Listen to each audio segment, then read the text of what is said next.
Prateek Bansal versus state of Rajasthan 2017లో supreme court ఒక sensational judgment ఇచ్చింది ఈ కేసులో.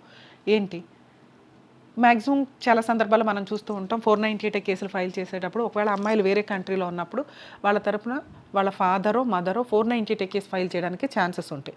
అలా వేసేటప్పుడు ఎందుకంటే మ్యారేజ్ టైంలో ట్రాన్సాక్షన్స్ కానీ డౌరీ ట్రాన్సాక్షన్స్ కానీ హెరాస్మెంట్లు కానీ వీళ్ళకి కూడా అవగాహన ఉంటుంది కాబట్టి ఆన్ బిహాఫ్ ఆఫ్ వాళ్ళ డాటరు కేసు ఫైల్ చేయడం జరుగుతుంది. ఈ కేసులో అమ్మాయి వాళ్ళ ఫాదరు 498 కేసు ఫైల్ చేశారు. ఎక్కడ ఒక ప్లేస్లో 498 వేశారు, తర్వాత వేరే ప్లేస్లో మళ్ళీ ఇంకొక 498 కేసు ఫైల్ చేశారు. ఈ కేసులు ఆటోమేటిక్గా మన ఇండియన్ లా సిస్టమ్ ఎలా ఉంటుందంటే రెండు చోట్ల నడుస్తూనే ఉంటాయి. మనకు దీని మీద తీసుకెళ్ళి సుప్రీంకోర్టులో లేకపోతే రెండు స్టేట్లు వేరు కాబట్టి సుప్రీంకోర్టులో వేసుకున్నప్పుడు అక్కడ హీరింగ్కి వచ్చినప్పుడు త్వరగా క్లారిటీ వస్తుంది.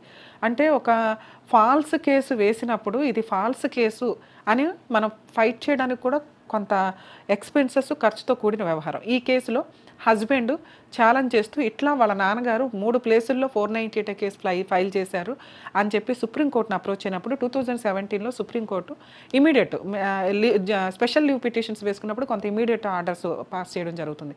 సో ఇలా ఒక ఫాల్స్ కేసు వేసి వాల్యుబుల్ కోర్టు టైం స్పాయిల్ చేయడంతో పాటు అతన్ని మెంటల్ టెన్షన్ పెట్టినందుకు 5 lakhs కాంపెన్సేషన్ కింద పే చేయమని ఫైన్ రూపంలో వేసి అబ్బాయికి ఇప్పించారు.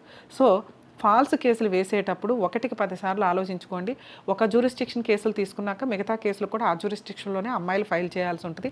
అది మ్యారేజ్ అయిన ప్లేస్ కానీ లాస్ట్ రెసిడెన్సీ కానీ లేదా తను ఆ ప్రెజెంట్ ఎక్కడైతే ఉంటుందో కేసులు వేసే టైంకి అక్కడ కానీ పుట్టింటి దగ్గర కానీ వేసుకుంటూ ఉంటారు కామన్గా.